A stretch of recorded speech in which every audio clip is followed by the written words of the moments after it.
Roronoa Zoro, um dos personagens mais temidos do East Blue, desde quando é introduzido pela primeira vez no One Piece.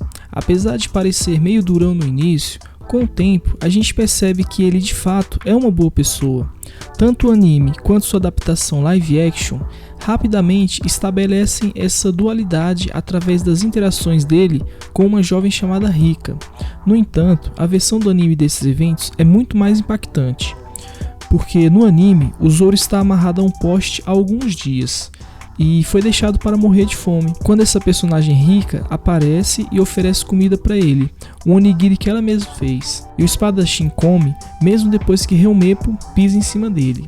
Já na adaptação live action, eles escolheram ambientar todos esses eventos antes do Zoro ser capturado, fazendo com que essa decisão de comer os onigiri pareça um pouco forçada.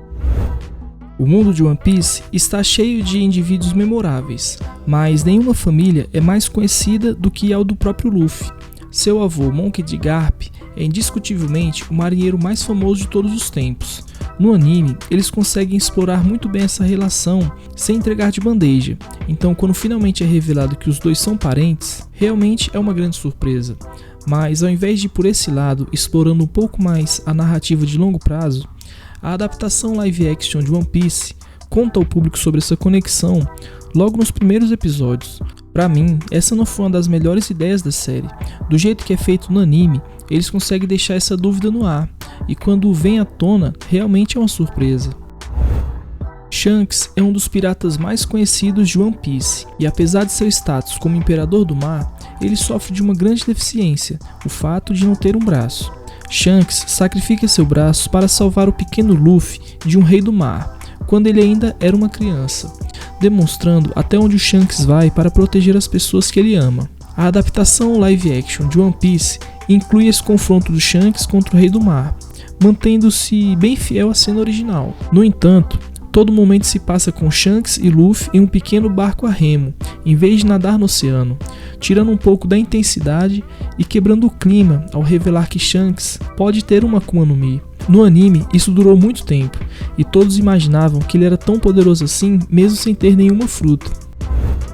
Roronoa Zoro e Sanji são dois dos piratas mais confiáveis navegando na Grand Line, e ao longo de seu tempo ao lado de Luffy, eles provam o quanto são poderosos em combate. Infelizmente, o live action de One Piece não consegue demonstrar isso no arco de Arlong Park. No anime, Luffy é brevemente submerso debaixo d'água, enquanto a sua tripulação luta contra os piratas do Arlong, colocando tanto Zoro quanto Sanji para frente da batalha.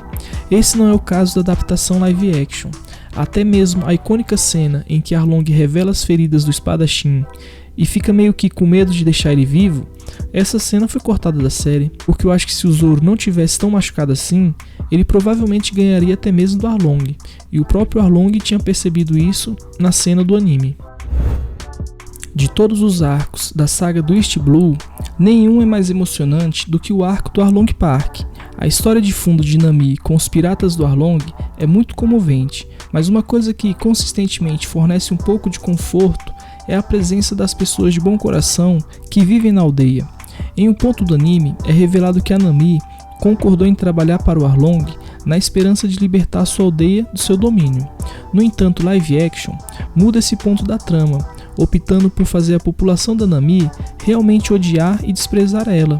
Isso altera completamente sua dinâmica na trama e acaba tornando muitos desses personagens de uma certa forma meio antipáticos, o que eles não são de verdade. O antagonista do arco da Vila Syrup, o Capitão Kuro, não é particularmente forte em comparação com os piratas que são encontrados na Grand Line, mas no anime de One Piece, sua presença é muito intimidante. Na verdade, sua luta com os piratas do Chapéu de Palha é possivelmente uma das melhores da saga East Blue, mas quando se trata do live action, a sequência é significativamente menos emocionante, porque o Luffy acaba vencendo a luta muito mais rápido do que no anime, transformando o pirata Kuro em um personagem mais fraco do que ele realmente é.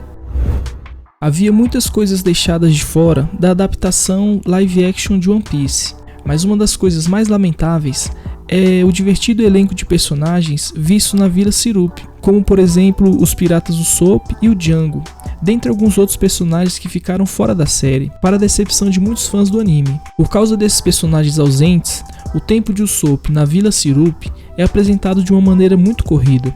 Ele possui apenas algumas falas. Acho até que a Nami conversa mais com a Kaia do que ele mesmo. Embora seu personagem tenha tido uma boa presença de tela, mesmo com pouco tempo, teria sido bom conhecer mais os personagens que fazem parte da história dele, porque eu acho que o arco dele é bem corrido, diferente do anime, que às vezes estende demais. Embora a franquia One Piece tenha mais de 25 anos, muitos de seus arcos preliminares ainda são agradáveis para o público moderno. Isso inclui o arco Baratie, que resulta em uma batalha bastante notável entre a tripulação do Luffy e os piratas do Don Krieg. Porém, o mesmo não pode ser dito na versão do live action, porque nessa versão, a batalha do Don Krieg com o Luffy é sacrificada para se concentrar na introdução do Mihawk. O espadachim mais forte do mundo mata o pirata antes que ele consiga ao menos esbarrar com o Luffy, diminuindo significativamente o impacto desse personagem. Monkey D. Luffy passa sua infância no East Blue, e durante seu tempo no mar, ele cresce perto de um dos piratas mais notórios da Grand Line, o Shanks. Na verdade, em determinado momento, Shanks e sua tripulação, os Piratas do Ruivo, chegaram a salvar a vida de Luffy de um grupo de vilões da montanha. A adaptação live action faz um trabalho bastante competente de se manter fiel ao tempo de Luffy com os piratas do Shanks, mas por algum motivo, sua derrota pelos bandidos da montanha não faz tanta justiça à tripulação do Shanks. Embora personagens como Ben Beckman e Luke Hu não sejam incrivelmente importantes no anime, seus melhores momentos estão quase completamente ausentes na adaptação do live action. A vitória sobre o Capitão Kuro é sem dúvida uma das batalhas mais intensas de One Piece antes da entrada dos Piratas do Chapéu de Palha na Grand Line. Ao derrotar os Piratas do Gato Preto, os Piratas do Chapéu de Palha salvam o povo da Vila Syrup e libertam a Kaia de seu mordomo do mal. Embora muitos desses aspectos ainda estejam presentes na adaptação live action de One Piece, a saída dos Piratas do Chapéu de Palha da Vila Syrup é muito menos impactante do que no anime. Com Merry morto e os Piratas do Usopp ausentes na série, quase todo o significado desse momento decorre do vínculo de Usopp com a Kaia, que nem é grande coisa, resultando em um adeus menos satisfatório do que sua versão do anime.